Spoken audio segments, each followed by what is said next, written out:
We're talking about Epstein Island. Okay, वहाँ तो visit नहीं करना चाहिए बिल्कुल। एप्स्टीन आइलैंड के बारे में बहुत सारे लोग जानते हैं कि जेफरी एप्स्टीन कौन है. चाइल्ड मॉलेस्टेशन की एक्यूजेशंस है, सिर्फ उन पे नहीं बट बहुत सारे मशहूर वर्ल्ड फिगर्स पर, कुछ कुछ अमेरिकन प्रेसिडेंट्स, बहुत सारे अमेरिकन फिल्म स्टार्स, यहाँ तक स्टीफन हॉकिंग के भी एलिगेशंस निकल के आए हैं. निकल के आया है। मैंने खुद वो एप्स्टीन वाली डॉक्यूमेंट्री नहीं देखी है. मैंने भी नहीं देखी। ओके, बट क्या आप बता सकते हो कि कहानी क्या है, कौन है जेफरी एप्स्टीन और ये एलिगेशंस क्या है? तो जेफरी एप्स्टीन एक एकेडमिक हुआ करता था, प्रोफेसर हुआ करता था, ओके, इन द 70s और व्हाटएवर। उसके बाद समहाउ वो कनेक्ट हो गया बहुत ही रिच लोगों से, और वो खुद बहुत रिच हो गया। और अलेजिडली ऐसा कहा जाता है कि he was a provider of young girls and children to very rich people in the US. ऐसा कहते हैं कि यूएस में जो अल्ट्रा रिच लोग हैं, they are involve allegedly in all kinds of dark activities, pedophilia and what not. तो इन सब चीज़ों का प्रोवाइडर था जेफरी एप्स्टीन। सो और इवेंचुअली उसने एक आइलैंड बनाया जो कैरिबियन रीजन है ना, वहाँ पे। अगर आप यूएस में फ्लोरिडा में हो, अगर आप ईस्टवर्ड्स जाओगे तो आपको क्यूबा आएगा। क्यूबा के अगर आप ईस्ट जाओगे तो डोमिनिकन रिपब्लिक और हैती आएगा, वो एक सिंगल आइलैंड है। उसके ईस्ट में जाओगे तो पुएर्तो रिको आएगा, उसके ईस्ट में जाओगे तो एप्स्टीन आइलैंड आएगा। ये कैरिबियन रीजन के अंदर है, जहाँ पे वेस्ट इंडीज़ है, okay. West Indies cricket team हम समझते हैं, तो इसी रीजन की बात कर रहे हैं हम।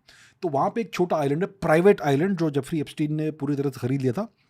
और वहाँ पे उनका घर है और बहुत सारे अलग अलग हैबिटेशन है, कैबिन्स है, and कुछ तो है। और अगर किसी को वहाँ पहुँचना है तो नेबरिंग किसी आइलैंड में उतरना होगा आपको from the jet, and then you take a boat and go to Epstein's island. उसके पास एक नेकर आइलैंड भी है उसी रीजन में, which is owned by sir Richard Branson, जो इंग्लिश मल्टी बिलियनर है। तो बहुत सारे रिच लोग जो होते हैं वो इस रीजन में प्राइवेट आइलैंड्स अपेरेंटली खरीदते हैं। So we have a few examples like this. तो एप्स्टीन बहुत ही वेल कनेक्टेड आदमी था, ओके, जेफरी एप्स्टीन। और उसके बहुत सारे रिच और पावरफुल मित्र थे, पॉलिटिशियंस होंगे या फिर यूएस टेक मोगल्स होंगे, साइंटिस्ट्स भी थे। स्टीफन हॉकिंग ऑन अ क्या व्हीलचेयर। करते थे स्टीफन हॉकिंग वहाँ? आई रियली वंडर क्या करते थे। Anyway, go on go on. तो ये था, ओके। सो जेफरी एप्स्टीन बहुत ही पावरफुल बन गए, बहुत ही रिच बन गए, बहुत वेल कनेक्टेड बन गए। उनका प्राइवेट जेट्स था अपेरेंटली। और ऐसा कहा जाता है कि बहुत ही रिच, अमीर और पावरफुल लोगों को वो फ्लाई करते थे अपने प्राइवेट जेट्स में टू द एप्स्टीन आइलैंड, जहाँ पे ऑल काइंड्स ऑफ हॉरिफिक चीज़ें होती थी एलिजिडली। किस प्रकार की चीज़ें? Sex traffic of women, of young girls, under as children apparently, और बहुत सारी हॉरिबल कहानियाँ आती है वहाँ से, ओके। और बहुत बड़े बड़े, बहुत ही पावरफुल लोगों के ऊपर एलिगेशन है कि वो जेफरी एप्स्टीन के आइलैंड पे गए हैं। Various American ex presidents, politicians, tech mogul की जगह बिल गेट्स का नाम आता है, बिल क्लिंटन का नाम अलेजिडली आता है, प्रिंस एंड्रू ऑफ इंग्लैंड का नाम अलेजिडली आता है। बहुत सारे ऐसे लोगों के नाम अलेजिडली है इस लिस्ट में, कि वो वहाँ गए थे और पता नहीं फिर क्या क्या होगा वहाँ पे। और फिर जेफरी एप्स्टीन की मृत्यु होती है 2019 में, ओके। उनके ऊपर बहुत सारे ऐसे ऐसे एलिगेशंस थे कि he is doing all this criminal activities. तो एफबीआई ने उनको फिर कब्जे में लिया, and then he went to jail, Epstein. और वहाँ पर अलेजिडली उन्होंने आत्महत्या की, ऐसा कहते हैं। और बहुत लोग कहते हैं कि इट वाज नॉट आत्महत्या, it was something else, it was उनको टपकाया गया, whatever, right, that sort of thing, so that he will stay silent forever. तो ये कहानी है ओवरऑल, प्रीटी डार्क स्टोरी, बहुत ही अपने make you have very uncomfortable feelings in your body and mind. तो ये चीज़ है, एंड सो बहुत सारे लोग इस पे इन्वॉल्व है अलेजिडली। और आज भी ये जो ऐसा कहते हैं कि एफबीआई और यूएस गवर्नमेंट के पास सारे सबूत है अपेरेंटली, सारा डॉक्यूमेंटेशन है एंड सो ऑन। ये कौन कौन कब गया था, सारे ट्रांसपोर्टेशन के लॉग्स है, सारे फ्लाइट लॉग्स है, सारे कॉल्स जो उन्होंने फ़ोन कॉल किए होंगे उसके रिकॉर्डिंग्स और ट्रांसक्रिप्ट्स होंगे, और पता नहीं क्या क्या होगा। सो अलेजिडली ऐसा कहते हैं कि यूएस गवर्नमेंट के पास सारा का सारा एविडेंस है कि एक्चुअली क्या चल रहा था यहाँ पे, और कौन कौन लोग इसमें इन्वॉल्व थे क्रिमिनल एक्टिविटीज में, जो आज दे आर लिविंग फ्री। और इसलिए ये डिमांड है यूएस में बहुत लोगों से, पब्लिक से, कि एप्स्टीन फाइल्स को रिलीज कीजिए, ओके। और रिसेंटली थोड़ा बहुत एप्स्टीन फाइल्स रिलीज किया था यूएस गवर्नमेंट ने, जिसमें बहुत सारा रिडैक्टेड था, ब्लैक जो अगर एक पेज है आपके पास, उसमें कुछ लिखा है, let's say 300 words on a page, तो 80% उसमें रिडैक्टेड है, that sort of thing, so that you can keep the information away from the public. So Epstein जो फाइल्स है वो पूरी तरह से रिलीज नहीं हुई है, और ऐसा कहते हैं लोग, maybe it's a conspiracy theory, maybe it's truth, कि the US government is trying to protect very powerful people perhaps. तो ये पूरी बात है एप्स्टीन आइलैंड की। मेरे ख्याल से हिलरी क्लिंटन का नाम भी एप्स्टीन फाइल से जुड़ा है। हाँ, कुछ तो उनका भी नाम आता है फॉर सम, क्योंकि उनके पतिदेव जो है बिल क्लिंटन, वो अलेजेडली वहां पे गए हैं। मस्तीखोर Billy, do you think he is actually part of Epstein island? ऐसा कहते हैं। मोनिका ल्यूविंस्की वाला तो स्कैंडल सच है, it really happened, right? May be 50-50, I can't say for sure.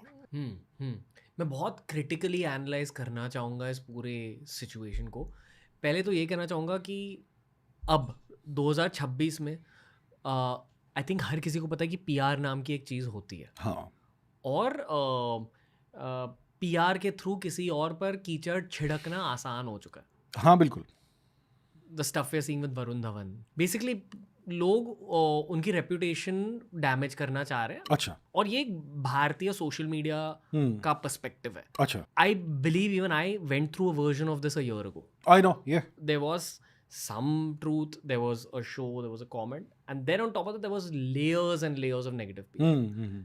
एक और एंगल है कि रेडिट का बहुत बड़ा कल्चर स्टार्ट हुआ है यूथ में, भारत में। हाँ, अच्छा, especially related to gossip about Bollywood, about social media. अच्छा, अच्छा, The angle is I have seen some gossip pieces even about me, अच्छा, और उसमें से बहुत कुछ फॉल्स है। ओके, वहाँ भी मेरे ख्याल से negative PR mechanisms are at play. अच्छा, ये ना बहुत मज़ेदार होता है कि आप गॉसिप पढ़ रहे हो फिल्मों की दुनिया के बारे में, सोशल मीडिया की दुनिया के बारे में, but how does one confirm if it's true और not? yes, impossible sometimes, right? I feel bad for many of the people like whose names are in Epstein file, unless they were actually there. Then they're not nasty people then, in that case, if they've actually been there. That's one angle. Huh. Now keeping this logic in mind, the critical brain says कि यार किसको पता है कि ये सब सच है भी कि नहीं। The other angle is नहीं यार, फोटोज रिलीज हुए हैं लोगों के, लाइक मेरे ख्याल से स्टीफन हॉकिंग के कुछ फोटोज रिलीज हुए। Yes, कुछ फोटोज रिलीज हुए हैं। आजकल एआई का जमाना है और आप कुछ भी इमेज बना सकते हो। Today you don't know what is true, what is false. ये एक्चुअली ये प्रॉब्लम है आज, बहुत बड़ा problem. Sometimes you can see कि ये एआई इमेज है, but if it is a really well made image, तो नॉर्मल आदमी और नॉर्मल पर्सन ये बता नहीं पाएगा कि एआई इमेज है नहीं। तो that's where we are today. What do you feel about this Epstein files angle? I think इस इन सारी चीज़ों में there is some element of सत्य and there is some element of propaganda or narrative. Definitely ऐसा लगता है from whatever we hear over a long period of time कि कुछ तो हो रहा था वहाँ पे, लेकिन कितना सच है कि ये आदमी उसमें इन्वॉल्व है, वो आदमी इन्वॉल्व है। मे बी कुछ लोग का तो बिल्कुल क्लियर है कि they were involved with Jeffrey Epstein, क्योंकि you have lots of photographs of these people with Jeffrey Epstein. Prince Andrew, उनका भी कुछ photographic evidence है कि he was with some lady, with some girl, young girl who worked for Epstein, which looks like a trafficking ring, that sort of thing. और उनके ऊपर कुछ so called Epstein survivors ने कुछ आरोप लगाए हैं। तो कुछ एविडेंस तो it adds up in some ways. कुछ evidence is more, you can't prove it or disprove it. मैं तो मानता हूँ कि अगर कोई डिफेम हो रहा है तो एज एन ऑडियंस मेंबर खुद से ये पूछो कि इस इंसान के शत्रु कौन है। बिल्कुल। एंड आस्क योरसेल्फ कि are those rivals or enemies defaming this person? And who benefits from this defamation? Who benefits from this defamation? In what ways do they benefit from the defamation? ये भी you have to think about it.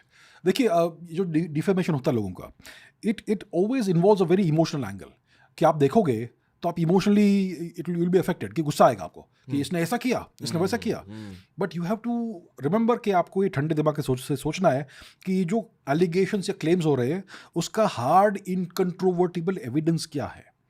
अगर नहीं है तो क्यों नहीं है, and so on. So you have to think logically, rationally, not emotionally.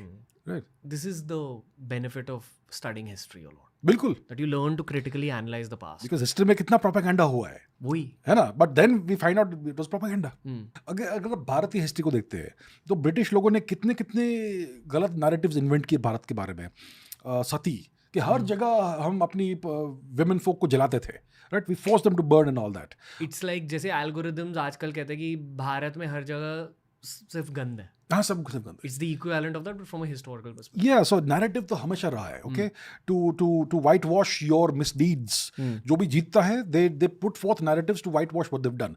Americas में conquest हुआ white लोगों का, उन्होंने पूरा genocide किया 90%, 95% of the population का. फिर वो कहते हैं कि ये सब बहुत ही backward लोग थे. They used to kill each other all the time. Human sacrifice करते थे. सिर्फ smallpox से इनकी मृत्यु हुई है and so on. But the truth is not exactly that, right? So thank you for consuming this clip दोस्तों. अगर ऐसे ही और क्लिप्स एक्सप्लोर करने हैं तो इस चैनल के प्लेलिस्ट्स को ज़रूर एक्सप्लोर करना.